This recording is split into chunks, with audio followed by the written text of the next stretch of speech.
Hello everyone, welcome to PCS mind. Friends, हम यहाँ पर कवर कर रहे हैं आपकी मॉडर्न हिस्ट्री की आज आपकी पहली क्लास है। तो आज का आपका टॉपिक है भारत का राष्ट्रीय आंदोलन। सबसे पहले हम मॉडर्न हिस्ट्री में इंडियन नेशनल मूवमेंट यानी कि भारत के राष्ट्रीय आंदोलन को कंप्लीट करेंगे बहुत ही अच्छे से। तो मैं आपको यहाँ पर इतना इजी वे में और इतना अच्छे तरीके से भारत का राष्ट्रीय आंदोलन कंप्लीट कराऊंगी कि जब हमारा ये टॉपिक कंप्लीट होगा तो आपसे अगर 1885 से, ठीक है, क्योंकि आपका बेसिकली माना जाता है कि जो भारत का राष्ट्रीय आंदोलन है वो 1885 से कांग्रेस की स्थापना के साथ शुरू हुआ था, ठीक है, और 1947 तक के टाइम पीरियड की जो घटनाएं हैं, चाहे वो कुछ भी हो, बंगाल विभाजन हो, ठीक है, लखनऊ समझौता हो, पूना पैक्ट हो, तो ये सब आपको ना टिप्स पर याद होंगी और बहुत अच्छी अंडरस्टैंडिंग होगी आपको इन सब घटनाओं की।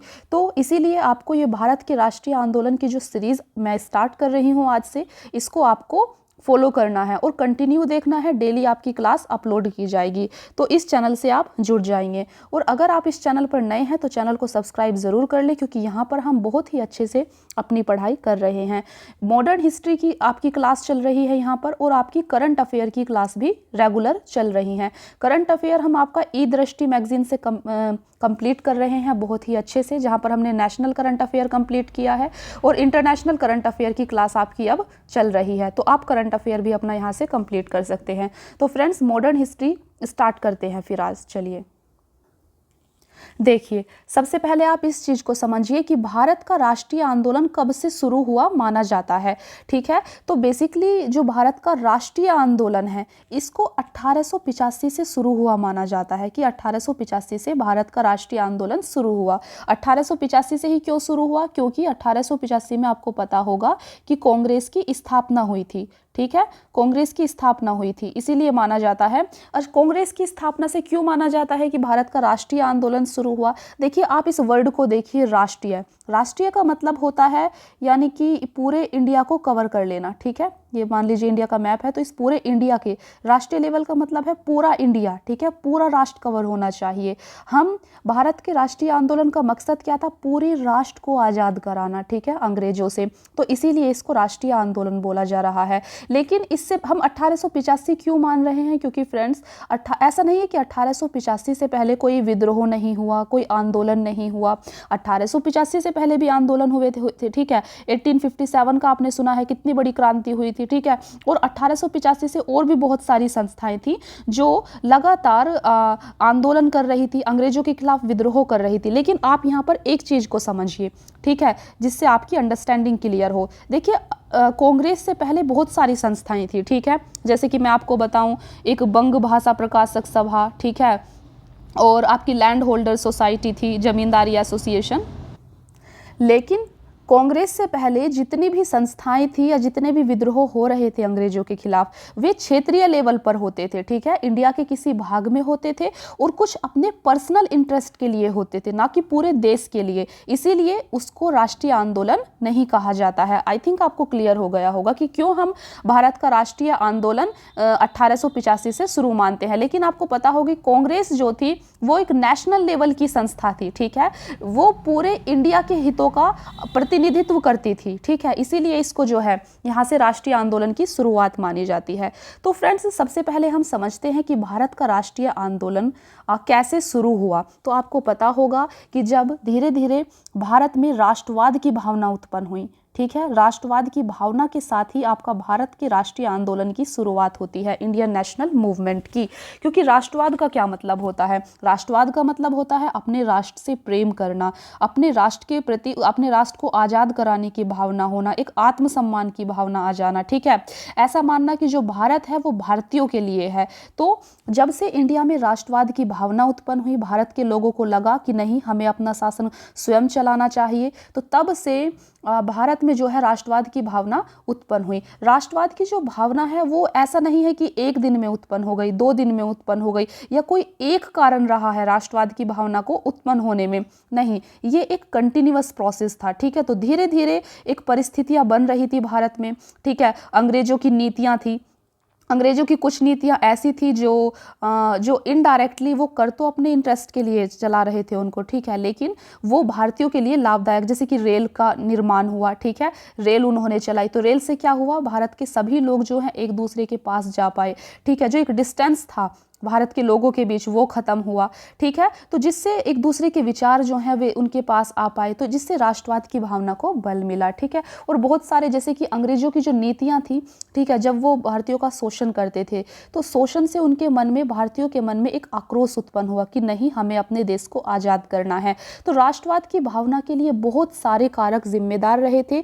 ये मैंने आपको एक ओवरव्यू दिया है, ठीक है। हम डिटेल में बहुत ही अच्छे से, आज की क्लास आपकी होगी तो आपको पूरी क्लास देखना है, ठीक है, और इस सीरीज को पूरा कवर करना है। तो देखिए भारत का राष्ट्रीय आंदोलन आपको कैसे करना है। फ्रेंड्स, भारत के राष्ट्रीय आंदोलन को करने के लिए हम इसको ना हम 1885 से लेकर, ठीक है, भारत के राष्ट्रीय आंदोलन में आपका कवर होगा कौन सा टाइम पीरियड, 1885 से 1947 का टाइम पीरियड, ये पूरा टाइम पीरियड कवर हो जाएगा आपका, ठीक है, इंडियन नेशनल मूवमेंट में। तो कैसे आपको पढ़ना है, तो भारत के राष्ट्रीय आंदोलन को हम 3 फेज में पढ़ेंगे, ठीक है। ये टाइमलाइन आप अपने माइंड में सेट कर लेंगे जो मैं अभी आपको बताने जा रही हूँ, क्योंकि अगर आपने इस तरीके से इंडियन नेशनल मूवमेंट को किया तो मेरा विश्वास कीजिए आप कभी भी आपको इस टॉपिक से कभी भी कोई प्रॉब्लम नहीं होगी, आप एग्जाम में हर क्वेश्चन को सॉल्व कर पाएंगे, ठीक है। तो देखिए सबसे पहले देखिए 1885 से 1905 तक का टाइम पीरियड, ठीक है, 1885 से 1905 तक का जो टाइम पीरियड है इसको उदारवादी चरण कहा जाता है, ठीक है। तो आप याद कर लीजिए और अपने नोट्स साथ में ज़रूर बनाएं, ठीक है। देखिए 1885 से 1905 तक का जो टाइम पीरियड था ये उदारवादी चरण कहलाता है, जबकि 1905 से, ठीक है, ये दूसरा फेज स्टार्ट हो गया, 1905 से 1919 का जो टाइम पीरियड है ये आपका उग्रवादी चरण कहलाता है, ठीक है, इस चीज़ को आप याद रखेंगे। फिर फ्रेंड्स तीसरा फेज स्टार्ट होता है 1919 से 1947 तक। तो 1919 से 1947 तक का जो टाइम पीरियड था इसको गांधीवादी चरण कहते हैं। तो भारत के राष्ट्रीय आंदोलन को आप 3 भाग में बांटकर पढ़ेंगे। सबसे पहले कौन सा होगी आपका, देखिए सबसे पहले है आपका 1885 से 1905। तो 1885 से 1905 कौन सा टाइम पीरियड बताया मैंने, उदारवादी चरण, ठीक है। दूसरा देखिए, दूसरा है 1905 से 1919, ठीक है, 1905 से 1919 तक कौन सा टाइम था, उग्रवादी चरण का। देखिए फ्रेंड्स, फिर तीसरा हमने क्या देखा, 1919 से 1947 का जो टाइम पीरियड है ये कौन सा चरण कहा जाता है, ये तीसरा चरण है आपका गांधीवादी चरण, ठीक है। तो हमने भारतीय राष्ट्रीय आंदोलन को 3 चरणों में बांट लिया। देखिए सबसे पहले 1885 से 1905 उदारवादी चरण, 1905 से 1919 इस आपका उग्रवादी चरण, 1919 से 1947 गांधीवादी चरण। तो इस तरीके से आप चीज़ों को याद करेंगे, ठीक है। तो हमारा ये हो गया, चलिए आगे देखते हैं।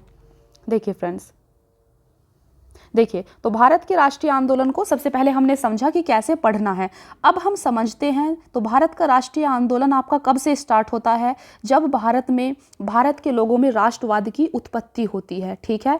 जब भारत के लोगों में राष्ट्रवाद की उत्पत्ति होती है, राष्ट्रवाद की भावना का जन्म होता है। तो जैसे कि मैंने आपको बताया कि राष्ट्रवाद की उत्पत्ति के लिए बहुत सारे कारण जिम्मेदार हैं, कोई एक कारण जिम्मेदार नहीं है और ना ही ये एक दिन की घटना है, ठीक है। तो देखिए सबसे पहले कौन सा कारण था राष्ट्रवाद की उत्पत्ति के लिए, जैसा कि आप देख सकते हैं सबसे पहला कारण था भारतीय एवं उपनिवेशी हितों में विरोधाभास का होना। भारत के हित और जो उपनिवेशी से क्या मतलब है यहाँ पर, अंग्रेजों के हित, ठीक है। तो भारतीय और उपनिवेशी हितों में क्या था, विरोधाभास था। तो अंग्रेज अपने हित के लिए काम करते थे और भारतीय किसके लिए करेंगे, अपने लिए करना चाहेंगे, लेकिन वो कर नहीं पाते थे, उनका तो लगातार शोषण हो रहा था। तो फ्रेंड्स भारतीयों को समझ में आ गया था कि हमारे देश के आर्थिक पिछड़ेपन का कारण उपनिवेशी शासन है, ठीक है। जब तक अंग्रेजों का शासन भारत में विद्यमान है तब तक हमारा जो है आर्थिक हितों पर कुठाराघात होता रहेगा, हम कभी आगे नहीं बढ़ पाएंगे, ठीक है। तो पहला कारण क्या था, भारतीय एवं उपनिवेशी हितों में विरोधाभास। फिर दूसरा कारण था फ्रेंड राष्ट्रवाद की उत्पत्ति का, ठीक है। दूसरा कारण था देश का राजनीतिक, प्रशासनिक एवं आर्थिक एकीकरण, ठीक है। तो दूसरा कारण क्या था, क्योंकि अंग्रेजों की जो नीतियां थी वो डायरेक्टली और इनडायरेक्टली देश का राजनीतिक, प्रशासनिक और आर्थिक एकीकरण उन्होंने कर दिया था।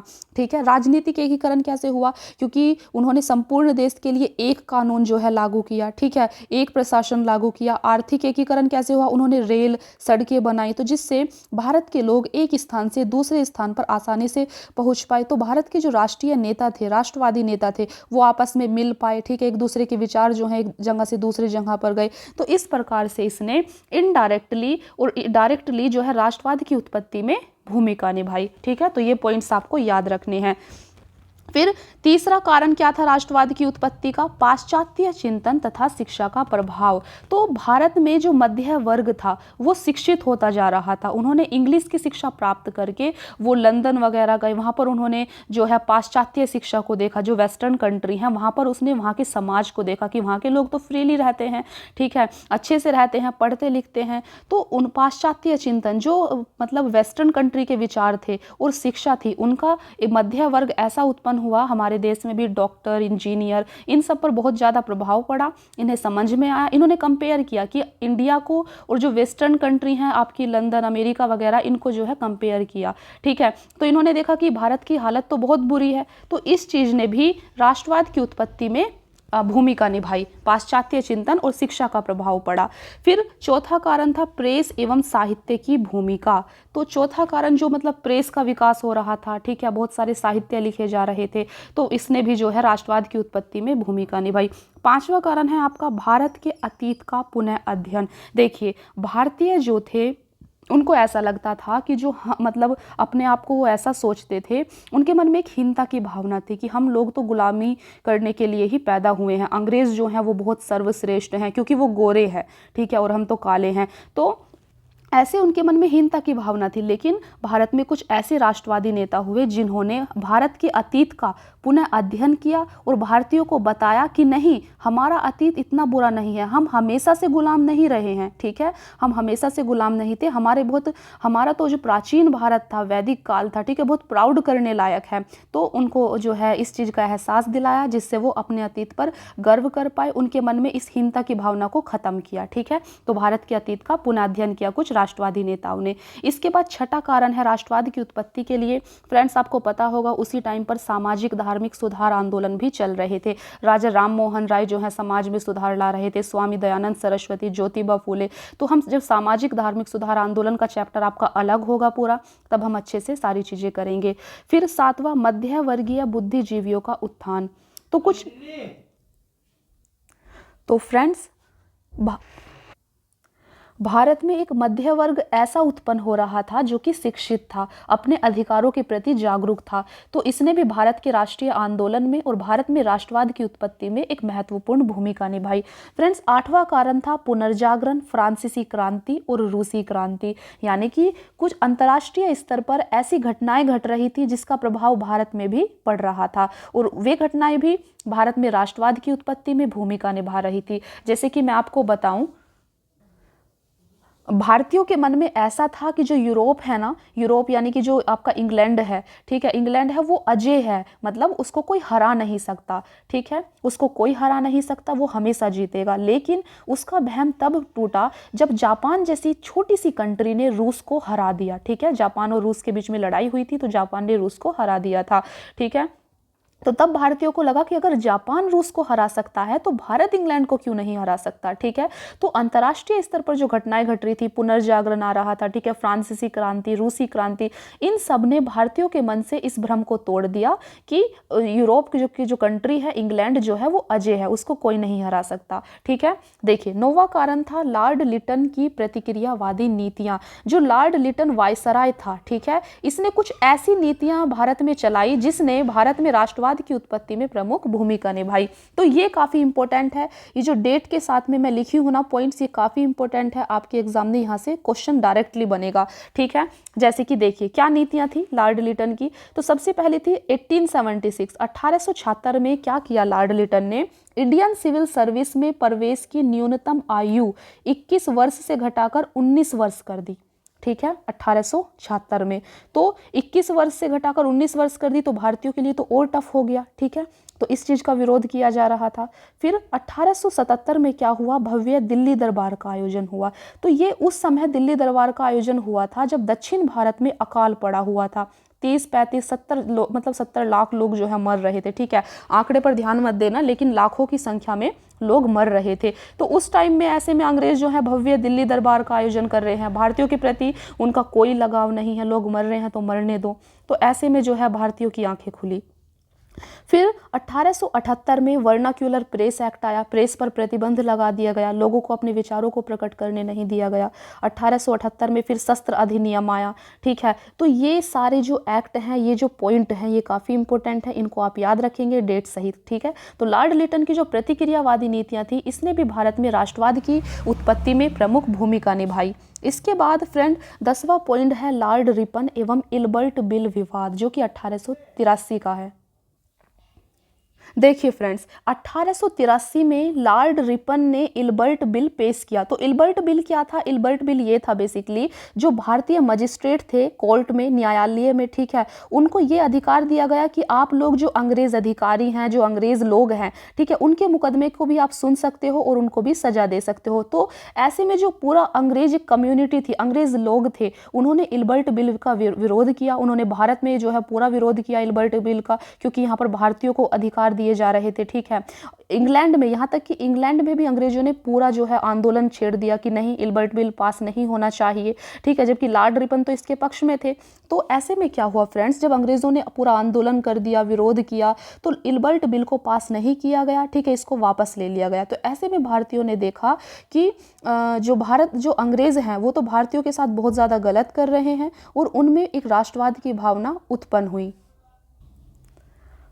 तो फ्रेंड्स, आज हमने देखा कि भारत के राष्ट्रीय आंदोलन को कैसे पढ़ना है, 3 फेज में बांटकर इसको पढ़ना है। ठीक है, इसके बाद हमने देखा कि भारत के राष्ट्रीय आंदोलन की शुरुआत कब होती है, जब राष्ट्रवाद की भावना उत्पन्न होती है भारत में। तो हमने देखा कि राष्ट्रवाद की उत्पत्ति के कारक कौन कौन से थे, बहुत ही अच्छे से हमने हर पॉइंट को डिस्कस किया है।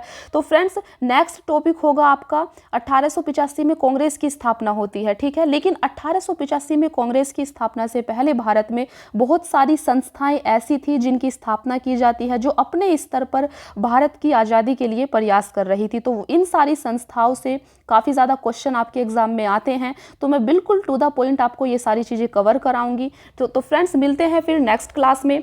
आप अगर इस चैनल पर नए हैं तो चैनल को सब्सक्राइब ज़रूर कर ले, वीडियो को लाइक ज़रूर करें अगर आपको क्लास पसंद आती है, और कमेंट में ज़रूर बताएं, ठीक है, आपको क्लास कैसी लग रही है। तो हम यहाँ पर अपना इंडियन नेशनल मूवमेंट यानी कि मॉडर्न हिस्ट्री को हम पूरा कवर करेंगे। ठीक है, तो बस आप सबका सपोर्ट मुझे चाहिए। तो thank you so much friends, फिर मिलते हैं नेक्स्ट क्लास में।